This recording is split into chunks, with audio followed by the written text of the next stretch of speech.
Hello and welcome. The first week of the Grand Naval Battles has ended, and this is the winning match for the highest base experience in a cruiser. The second week of the Grand Naval Battles event is going on. I am hosting a guide contest and a replay contest. In the guide contest I have 4 prizes, 200 diamonds each, for the best guide in each of the ship classes, so 200 diamonds for the best cruiser, guide, etc. And then 1 prize of 200 diamonds for the best match in a tier 5 ship or lower. Anyways, if you want to know more, then click on the link in the description of the video to go to the forum thread. Moving on to the match, Kurbain is in the tier 9 US cruiser, the Baltimore. This match is on the map North, and it's the pretty night version. When I say night, it's in quotes because, it's pretty bright. I guess it's the Northern Lights version. Anyways, it's the tier 9 Baltimore, which is actually surprising that a winning match is not a tier 10 ship, because, tier 10 ships shooting at other tier 10 ships tend to get more experience because, they tend to be a bit better. Anyways, first encounter is domination mode on North, and it's gonna be a Dmitry Donskoy that's gonna be broadside on. So obviously firing AP, and he had that guy targeted. I just didn't target him in the replay by accident. First salvo, 2 citadels, that's a very good one, but I think this one won't be nearly as good. I think turning away here is smart, and as you could see, it barely did any damage. It did apparently take out the gun. I would fire at the hipper actually at this moment with HE,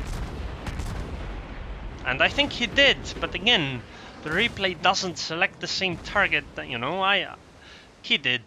I would be hightailing it out of here because there's a Montana and a Yamato coming in. And I don't know which target he is firing at again, because, the replay doesn't tell me that. But I would definitely try finishing off that hipper. Okay, he was firing at the hipper, so let's select him. This is one of the things I don't like about casting from replays, because you have to target the same ships that he does and guess it, which is really weird. In my opinion, the enemy team is making quite a mistake. In the sense that, okay, I guess they aren't making really a mistake, but they are behind in points. I don't see them getting the C, D, or B cap anytime soon, because they apparently have so many ships at the A cap. This means they should definitely get it, and they should be able to kill this friendly North Carolina, and probably even the destroyer that is contesting the A cap. This does give Kurbain the time to, run the hell away, because otherwise, I think if the North Carolina didn't suicide there, or the DD as well, I think our friendly Baltimore here would have been already dead. The enemy team is most definitely going to take the A cap. I just do not see how Kurbain's team would even potentially take the A cap, at the moment at least. Because the enemy team has so many ships around the A area that it just doesn't really seem possible. It is a bit surprising they aren't focusing him. I guess the threat of the 2 Yamatos is a bit too great, and I guess I would try to... Okay, they are shooting him now, but he is sufficiently far away that he should be able to get towards the... or behind that island. I don't actually know what the hell the enemy team's destroyers are doing. They should have tried to contest either B or C at least, but at this point it's a bit late. Especially, the Fletcher that is at A, that seems like a complete waste, because, they brought like all of their ships there.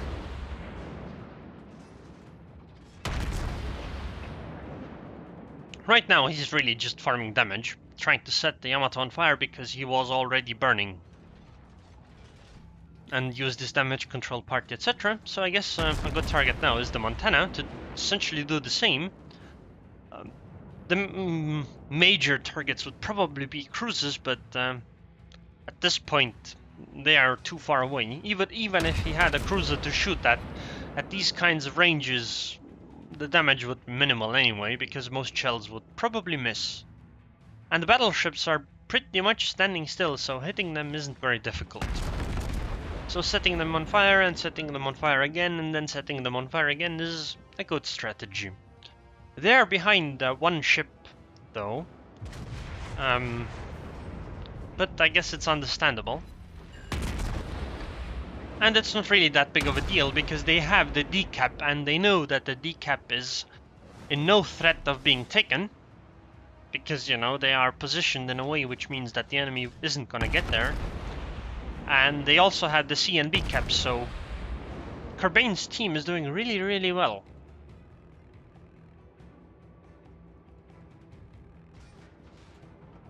Well, the plan here is probably to try to set the Montana on fire again, to keep him burning. It seems the Montana actually has lost one of the front guns. Okay, another threat has come up. Actually, there are multiple ones. That Yamato Montana, the Otago, and the Iowa.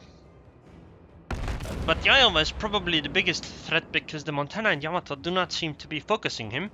But the Iowa definitely is. The Otago can be dealt with by simply turning away. And luckily the Iowa's shells at the time when they could have been a major threat were not on point. The Iowa is trying to cap B, but I don't know. I don't think it'll work out too well for him. At least not yet, anyway. The bigger threat is still the big battleships at A, so he keeps angled towards them.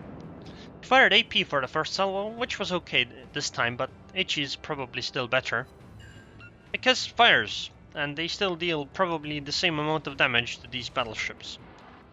Luckily, battleship shells take, I guess all kinds of shells, take such a long time to travel that since Kurbain is paying attention to the Iowa, he can simply turn away when he sees the shells incoming and still avoid them.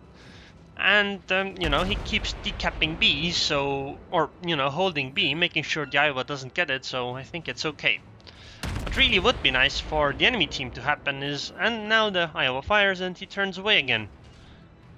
And it seems the Iowa has not learned anything from this. If he does it once, just try to compensate for that. Don't try to expect him to railroad this time. If you do it the third, I mean, okay. First time, I mean, it's like you should learn. Luckily, Kurbain is getting far away enough from the battleships at A that he can pretty much keep solely focused on this Iowa. At least I would be. I wouldn't be too worried about the Yamato or Montana. Oh, and it seems he actually entered the concealed fire range for a moment at least. Because this Montana is low, it seems Kurbain wants to do some kill securing and switch targets. Not sure why. I guess that was because, you know, he was looking at that direction and the guns were pointed that way, so might as well. The enemy team did get B, though. I'm not sure if it was because of it. I don't think so. I think something else was capping B. The enemy Montana is down. The Yamato is still alive, though. But luckily the Yamato has his guns turned elsewhere, but unluckily it seems a friendly Yamato is about to fall as well.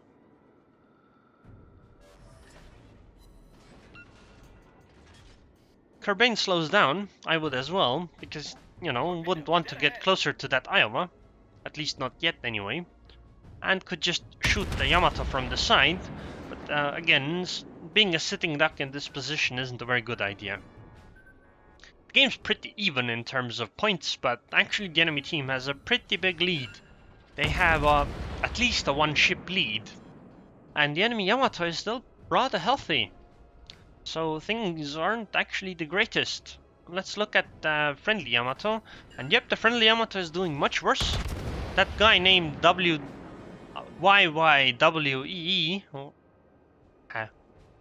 I don't know how to pronounce that, is doing really well in his Yamato. And I guess the backup of the team is also doing well. Maybe having the DDs over there isn't such a bad idea after all. But at this point, Kurbain is shooting at the Yamato, and I think they will be able to take care of the Yamato, especially because Yamato took multiple torpedo hits there, and Kurbain already has Witherer 11 minutes into the game, actually less than 11 minutes.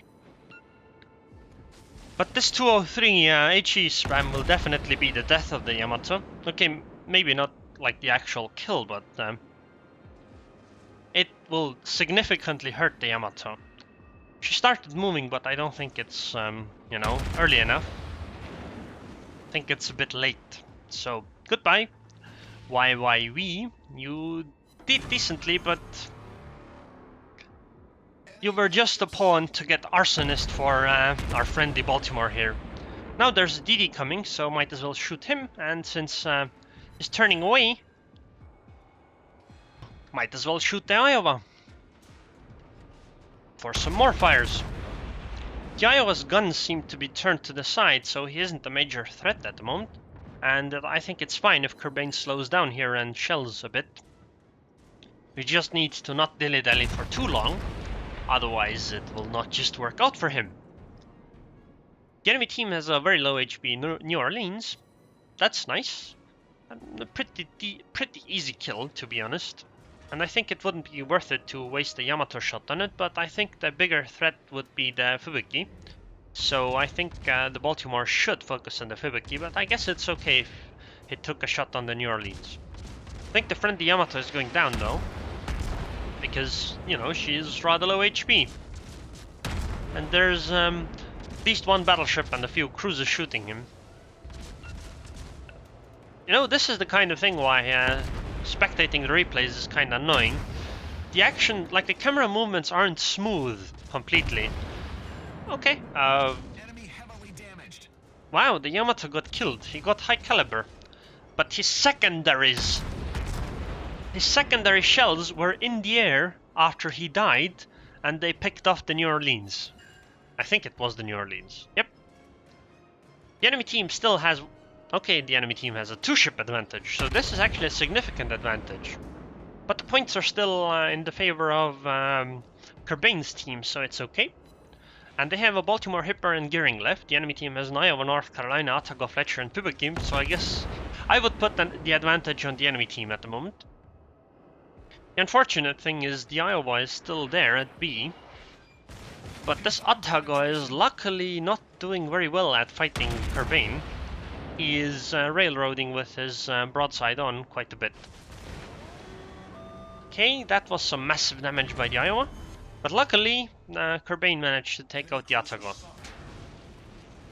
The Otago apparently was not a very good shot.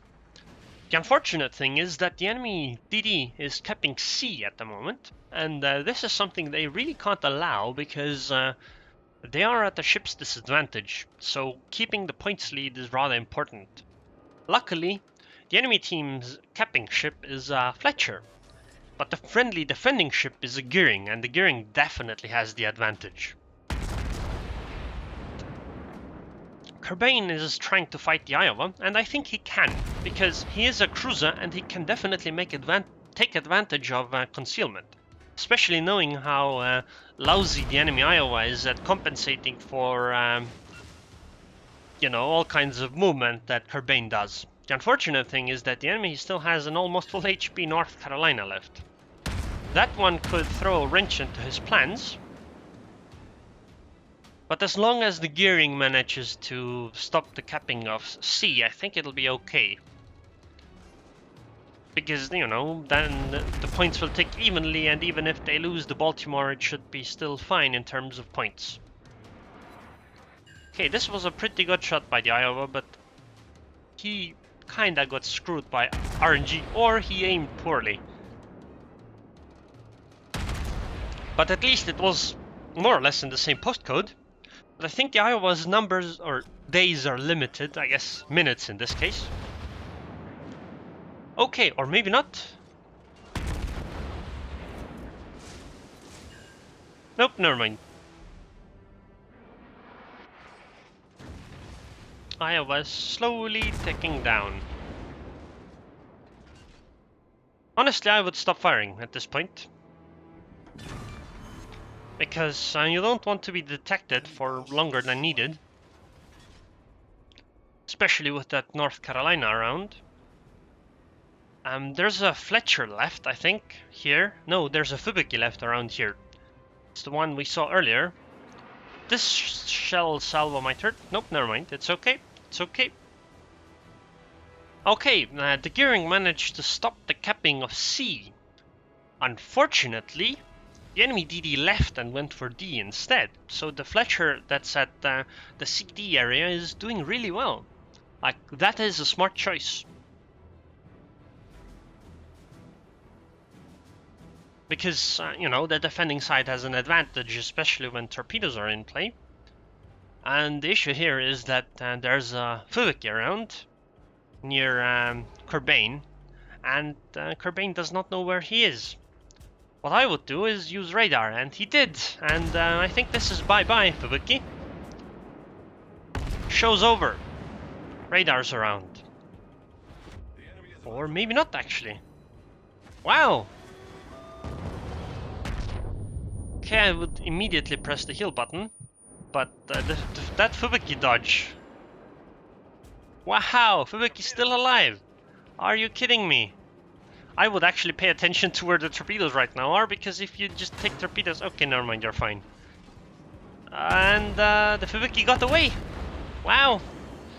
The Fubuki got away out of radar. Damn.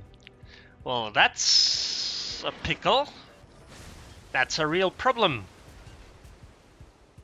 Luckily though, the enemy Fletcher is heading over to this area, so I think the priority now is to pick off the Fletcher and then have the gearing and the Hipper cap at D. And then everything should be great. Because even if the Fubuki survives, it'll be fine in terms of points. Although I think Kurbain isn't gonna live very long. If the Fletcher torpedoes here nicely, then Kurbain won't have many choices on where to turn, and then that might open up for a good salvo from the North Cal. Torpedoes, direct front. And the Fletcher torpedoed. Torpedoes to port. Okay, let's see if he can actually... Oh, he couldn't even dodge it! Huh! Wow! Well, that's surprising. I was certain he was gonna, like, fishtail it. Didn't seem like an impossible to dodge salvo, but I guess it can happen. Now, is it possible to actually jump to other ships in a replay, other than, you know, the other guy doing it? I'm not actually sure. Maybe it is. No. I don't know. Apparently not. But I'm pretty sure this should be a win for Kurbain's team. Okay, I know it's a win because, but I don't really see all that much happening. At this point, they just have to wait it out and try to defend C. If the enemy comes, I mean, it's... What's it gonna come, a Fubuki against the full HP gearing? Yeah, no, that's not gonna happen. And even if the North Cal came, I think the gearing would be able to take him on, especially with the help of a Hipper. And some islands. Although it depends, are the gearing's guns... Yeah, the gearing's guns are all intact. Well, what the hell? How do you still have all your guns intact as a gearing at 19 minutes and 10 seconds into the match? Oh, Fubuki, hello. Well, you're dead. And dead. And congratulations for Kurbain's team for winning. If you look at these images, then they are potato quality. I don't know how the hell he managed to get them down to such poor quality, but apparently he did. Anyways, he got 500,000 credits, which seems to be par for the course for these results. 17,000 experience, probably with a ton of multipliers involved. And he got, what is this, Witherer, Arsonist, High Caliber, and Confederate. No Kraken Unleashed. Oh well, one kill missing from it. That Fubuki that got away, apparently. Did 203,000 damage in total. That's, by the way, a really nice mod to have, which tells you the total battle performance and damage. 207 shell hits on target in a Baltimore. That is a really good result. 4 ships destroyed, 13 fires, which isn't actually that high for a Baltimore. 6 citadels, could have been better, but 17 base defenses. Those are from the Iowa that, you know, did the stuff. And he was killed by a Fletcher because he couldn't manage to dodge the torpedo. I guess it sometimes happens. Happens to me too all the time. I wish I was better at it. Anyways, in terms of experience, he made The number one result, 3,820 experience. At least that's the one I found to be the highest for cruises. If you have an error and are going to tell me that no, you had a better result, then please leave a comment with explaining how, and I will correct the mistake if it truly was that way. It seems the friendly Hipper did, almost nothing this match. He got a flat 300 experience, literally the lowest experience by far, even lower than the North Carolina that rushed in at the start and died immediately. But luckily he had a Gearing who picked up at the slack and a Baltimore who, carried the team quite hard there. Because remember, his experience didn't really come from capping, because, he didn't get any capping ribbons. I guess it might be from the decapping, though. I'm not sure about that one. In terms of damage, it's a really good cruiser result, 203,000 damage. 70,000 of which is purely from fires. So I would say it's a really good result. I really would have thought, though, that the cruiser win would have been in something else. I know that there was a player named Lahanar who had really good result in a cruiser, but unluckily he didn't have replays on. He only had a replay of another player, which means that, can't really follow it. Anyways, I thought this was a great game. Nice to watch. Good to watch how to play the Baltimore as well. Definitely have the range upgrade. But yeah, anyways, if you enjoyed this video, then please subscribe and thanks for watching.